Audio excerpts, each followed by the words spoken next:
तो हेलो दोस्तों, नमस्कार। स्वागत है आप सभी का एक बार फिर से आपके अपने यूट्यूब चैनल जी के G S by Raj sir classes में। आइए दोस्तों, आज हम जानेंगे 14 अगस्त 2023 का करंट अफेयर। हम पहले वन लाइनर करंट अफेयर पढ़ लेते हैं, उसके बाद क्वेश्चन ऑप्शंस वाले देखेंगे और फिर हम डिटेल में जानकारी लेंगे। चलिए दोस्तों, आगे बढ़ते हैं वीडियो में। अगर आपने अभी तक चैनल को सब्सक्राइब नहीं किया है तो पहले चैनल को सब्सक्राइब करें, बेल आइकन को दबाएं ताकि आगामी वीडियो की नोटिफिकेशन आपके तक पहुंच सके। चलिए बातचीत करते हैं, आगे बढ़ते हैं। पहला क्वेश्चन देखते हैं। आयुष मंत्रालय किसके साथ मिलकर ट्रेडिशनल मेडिसिन पर ग्लोब समिट का आयोजन कर रहा है? तो वर्ल्ड हेल्थ ऑर्गेनाइजेशन WHO के साथ। इस वर्ष स्वतंत्रता दिवस का थीम क्या है? तो नेशन फर्स्ट ऑलवेज फर्स्ट, है ना। क्या है दोस्तों, स्वतंत्रता दिवस का थीम क्या है? तो नेशन फर्स्ट ऑलवेज फर्स्ट। चलिए नेक्स्ट है दोस्तों। किस खिलाड़ी ने T20I में 20 या उससे कम उम्र में भारत के लिए सर्वाधिक छक्के लगाने का रिकॉर्ड बनाया है? तो तिलक वर्मा ने बनाया है। नेक्स्ट है। पाकिस्तान के कार्यवाहक प्रधानमंत्री के रूप में किसे चुना गया है? तो अनवारुल हक काकर। कौन है दोस्तों? अनवारुल हक काकर। चलिए आगे है। एशियाई हॉकी चैंपियनशिप ट्रॉफी 2023 का टाइटल किस देश ने जीता है? तो भारत ने जीता है ना। चलिए, सूर्य के अध्ययन के लिए इसरो द्वारा भेजे जाने वाले भारतीय मिशन का नाम क्या है? तो आदित्य L1। क्या नाम है दोस्तों? आदित्य L1। किस एग्रीटेक स्टार्टअप को हाल ही में संयुक्त राष्ट्र से मान्यता प्राप्त हुई है? तो फार्मर्स फ्रेश जोन। किसे दोस्तों? Farmers fresh zone. हर घर तिरंगा अभियान कब से कब तक आयोजित किया जा रहा है? तो 13 से 15 अगस्त तक, है ना। चलिए क्वेश्चन देखते हैं। सूर्य के अध्ययन के लिए इसरो द्वारा भेजे जाने वाले भारतीय मिशन का नाम क्या है? आदित्य L1 नाम है। एशियाई हॉकी चैंपियनशिप ट्रॉफी 2023 का टाइटल किस देश ने जीता है? तो भारत देश ने जीता है। किसने जीता है दोस्तों? भारत देश ने जीता है। चलिए बातचीत करते हैं। हर घर तिरंगा अभियान कब से कब तक आयोजित किया जा रहा है? तो 13 से 15 अगस्त के बीच में। चलिए, किस खिलाड़ी ने T20I में 20 या उससे कम उम्र में भारत के लिए सर्वाधिक छक्के लगाने का रिकॉर्ड बनाया? तो राइट आंसर है तिलक वर्मा। पाकिस्तान के कार्यवाहक प्रधानमंत्री के रूप में किसे नियुक्त किया गया है? तो अनवारुल हक काकर। किसे? अनवारुल हक काकर। आयुष मंत्रालय किसके साथ मिलकर ट्रेडिशनल मेडिसिन पर ग्लोब समिट का आयोजन कर रहा है? तो वर्ल्ड हेल्थ ऑर्गेनाइजेशन WHO के साथ। चलिए नेक्स्ट है दोस्तों, डिटेल वाले क्वेश्चन देख लेते हैं। केंद्र सरकार ने मुख्य चुनाव आयुक्त की नियुक्ति में बदलाव किया है ना। तो क्या बदलाव किया है देख लेते हैं।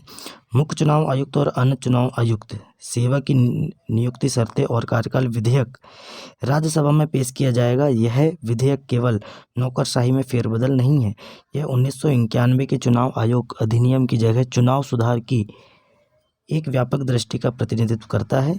राष्ट्रपति के अंतिम निर्णय से पहले मुख्य चुनाव आयुक्त की नियुक्ति की सिफारिश एक महत्वपूर्ण निकाय चयन समिति द्वारा की जाती है ना। ये हमें याद रखना है। चलिए नेक्स्ट देख लेते हैं, बातचीत करते हैं। एशियाई चैंपियंस ट्रॉफी के रोमांचक फाइनल में भारत ने जीत हासिल की। देखिए, चेन्नई के मेयर राधाकृष्णन हॉकी स्टेडियम में 2023 एशियाई चैंपियन ट्रॉफी के एक रोमांचक फाइनल में भारत ने मलेशिया पर 4-3 से जीत दर्ज की है ना। तो भारत जीता है। किस देश को हराया है? तो मलेशिया को हराया है ना। इसमें अंतिम क्वार्टर फाइनल में आकाशदीप ने फील्ड गोल ने भारत की बढ़त सुनिश्चित कर दी। यह जीत पाकिस्तान के 3 खिताबों को पीछे छोड़ते हुए भारत को टूर्नामेंट के इतिहास की सबसे सफल टीम के रूप में स्थापित करती है ना। चलिए आगे बढ़ते हैं। स्वतंत्रता दिवस के अवसर पर 954 पुलिसकर्मियों को पुलिस पदक से सम्मानित किया जाएगा, है ना। ये भी हमें याद रखना है। चलिए बातचीत करते हैं, आगे बढ़ते हैं। देखिए दोस्तों, स्वतंत्रता दिवस के अवसर पर कुल 954 पुलिसकर्मियों को पुलिस पदक से सम्मानित किया जाएगा। केंद्रीय गृह मंत्री ने कहा कि वीरता के लिए राष्ट्रपति पुलिस पदक केंद्रीय रिजर्व पुलिस बल को प्रदान किया गया है और वीरता के लिए पुलिस पदक 229 कर्मियों को प्रदान किया गया है। मंत्रालय के अनुसार विशिष्ट सेवा के लिए राष्ट्रपति पुलिस पदक 82 और सराहनीय सेवा के लिए पुलिस पदक 642 कर्मियों को प्रदान किया गया है। ये भी हमें याद रखना है। चलिए आगे बढ़ते हैं, नेक्स्ट देखते हैं। धर्मेंद्र प्रधान ने प्रशिक्षुता पारिस्थितिकी तंत्र को मजबूत करने हेतु NAPS में DBT की शुरुआत की। देखिए, देश भर में ऑपरेटिंग ट्रेनिंग में इंडस्ट्री और युवाओं की भागीदारी बढ़ाने के लिए दोस्तों केंद्रीय शिक्षा और कौशल विकास और उद्यमिता मंत्री धर्मेंद्र प्रधान ने शनिवार को नेशनल अप्रेंटिस प्रमोशन स्कीम है ना, नेशनल अप्रेंटिस प्रमोशन स्कीम में डायरेक्ट बेनिफिट ट्रांसफर है ना, DBT, direct benefit transfer scheme launch की है। इस स्कीम के लिए सरकार ने करीब 15 करोड़ रुपए आवंटित किए हैं। इसका फ़ायदा अप्रेंटिस ट्रेनिंग करने वाले 1 लाख से ज़्यादा युवाओं को मिलेगा। यह स्किल डेवलपमेंट में नया दौर शुरू करने में मदद करेगा। ये भी हमें याद रखना है, धर्मेंद्र प्रधान जी ने यह स्कीम लॉन्च की है। गांधीनगर में 17 से 18 अगस्त को पारंपरिक औषधि वैश्विक शिखर सम्मेलन का आयोजन किया जाएगा। विश्व स्वास्थ्य संगठन WHO है ना 17 से 18 अगस्त को गुजरात के गांधीनगर में पारंपरिक औषधि वैश्विक शिखर सम्मेलन का आयोजन करेगा, जिसमें गंभीर स्वास्थ्य चुनौतियों से निपटने में पारंपरिक पूरक और एकीकृत चिकित्सा की भूमिका पर चर्चा की जाएगी। एक बयान में यह जानकारी दी गई है ना। इस तरह यह पहला शिखर सम्मेलन है। ये भी हमें याद रखना है, कहाँ पे, गांधीनगर में। नेक्स्ट है कर्मचारी स्टॉक विकल्प योजना है ना। देखिए, कर्मचारी स्टॉक विकल्प योजना कर्मचारियों को सशक्त बनाना और विकास को बढ़ावा देना। इसका देखिए दोस्तों डिटेल पढ़ लेते हैं। आज के प्रतिस्पर्धी व्यवसायिक परिदृश्य में शीर्ष प्रतिभा को आकर्षित करना और बनाए रखना संगठनों के लिए एक रणनीतिक प्राथमिक बन गई है ना। परिणाम स्वरूप कंपनियां अपने कर्मचारियों को प्रेरित करने और संलग्न करने के लिए लगातार एक नए तरीके की खोज कर रही है ना। ऐसी ही एक विधि जिसमें महत्वपूर्ण लोकप्रियता हासिल की है वह कर्मचारी स्टॉक विकल्प है ना। ESOP एक शक्तिशाली उपकरण है जो न केवल कर्मचारियों को पुरस्कृत करता है बल्कि कंपनी की सफलता के साथ उनके हितों को भी जोड़ता है। इस लेख में हम ESOP की अवधारणा, उनके लाभ, कार्यान्वयन है ना, प्रक्रिया और संभावित विचारों पर विस्तार से चर्चा करेंगे आगे। चलिए देख लेते हैं। नेक्स्ट है वन डिस्ट्रिक्ट वन प्रोडक्ट है ना, ODOP वॉल का शुभारंभ किया गया। देखिए दोस्तों, हाल ही में वन डिस्ट्रिक्ट वन प्रोडक्ट और दीनदयाल अंत्योदय योजना राष्ट्रीय ग्रामीण आजीविका मिशन के साथ मिलकर ODOP वॉल की शुरुआत की है। ODOP वॉल का शुभारंभ करते हुए ग्रामीण विकास मंत्रालय, भारत सरकार में ग्रामीण आजीविका के अपर सचिव चरणजीत सिंह ने कहा कि इस तरह समन्वयन दुनिया के सामने भारतीय शिल्प के अनोखेपन को प्रदर्शित करने कि प्रधानमंत्री नरेंद्र मोदी के विजन को साकार करने की दिशा में एक और कदम है। यह हमें याद रखना है। नेक्स्ट चलते हैं। भारतीय वायुसेना की नवीनतम हेरोन मार्क 2 है ना, ड्रोन सीमाओं पर नज़र रखने की नहीं सकती। देखिए, भारतीय वायुसेना ने अपने नवीनतम हेरोन मार्क 2 ड्रोन को शामिल किया है। कौन सा ड्रोन है? हेरोन मार्क 2 ड्रोन शामिल किया है, जिसमें स्ट्राइक क्षमता है और एक ही उड़ान में चीन और पाकिस्तान दोनों के साथ सीमाओं पर निगरानी कर सकता है। 4 नए हेरोन मार्क 2 ड्रोन जो लॉन्ग रेंज मिसाइलों और अन्य हथियार प्रणालियों से लैस हो सकते हैं को उत्तरी क्षेत्र में एक अग्रिम हवाई अड्डे पर तैनात किया गया है। ये भी हमें याद रखना है। चलिए आगे बढ़ते हैं, बातचीत करते हैं। मेक माई ट्रिप और पर्यटन मंत्रालय लॉन्च करेंगे travels map of India micro site है ना। तो दोस्तों, ट्रेवल कंपनी मेक माई ट्रिप ने 600 से अधिक अद्वितीय और अपरंगात है ना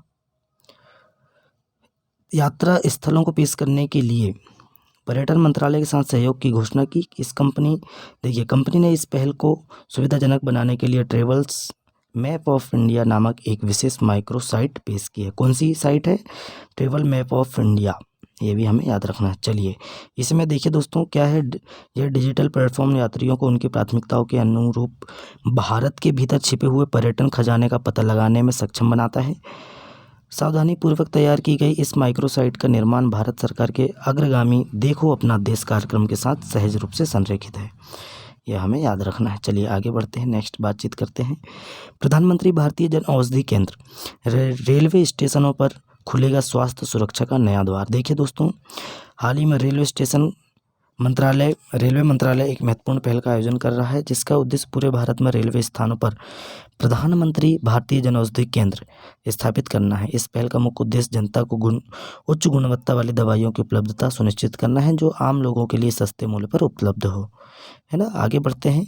देखिए, इस प्रगतिशील पहल के हिस्से के रूप में मंत्रालय ने मिनटों में पाए जाने वाले 50 रेलवे स्टेशनों की एक विशेष सूची तैयार की है, जो पायलट प्रोजेक्ट के लिए शुभारंभ स्थल के रूप में कार्य करेंगे। इस स्ट्रेटेजिक चयन का उद्देश्य यात्री और उन दरबारों के आग्रही आगंतुकों के लिए जन औषधि उत्पादों की अधिक सुलभता की बुनाई करना है, जो इन गुजरती रेलवे स्थानों के लिए स्वागत करने वाले यात्रीगण और आगंतुकों के लिए है।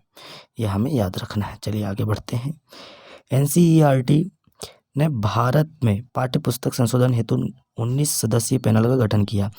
देखिए दोस्तों, हाल ही में क्या हुआ है, केंद्र सरकार ने नोटिफिकेशन जारी कर स्कूली सिलेबस में संशोधन करने और एनसीईआरटी पाठ्य पुस्तकों को विकसित करने की प्रक्रिया के अंतिम चरण की शुरुआत करने के लिए एक समिति बनाई है। इस राष्ट्रीय पाठ्यक्रम और शिक्षण सामग्री समिति में कई शिक्षाविद, अर्थशास्त्री व विशेषज्ञ शामिल है। इस समिति में लेखक और परोपकारी सुधा मूर्ति, प्रधानमंत्री के आर्थिक सलाहकार परिषद के अध्यक्ष विवेक देवराय है ना।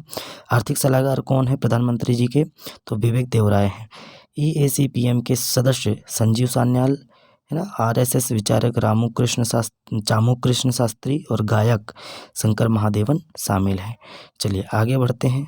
19 सदस्यीय समिति के अध्यक्ष, देखिए महेश चंद्र पंत 19 सदस्यीय समिति के अध्यक्ष बनाए गए हैं। कौन बनाए गए हैं? महेश चंद्र पंत 19 सदस्यीय समिति के अध्यक्ष बनाए गए। वह national institute of education and planning in administration के चांसलर हैं।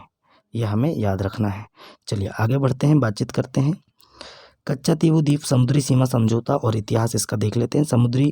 देखिए दोस्तों, प्रधानमंत्री नरेंद्र मोदी जी ने 10 अगस्त को अविश्वास प्रस्ताव पर चर्चा के दौरान संसद में अपने भाषण में कच्चा तीवु द्वीप का जिक्र किया था, है ना। भारत माता संबंधी टिप्पणी के लिए राहुल गांधी पर निशाना साधते हुए मोदी जी ने कहा कि वह इंदिरा गांधी सरकार थी जिसने 1974 में कच्चा तीवु को श्रीलंका को दे दिया था, है ना।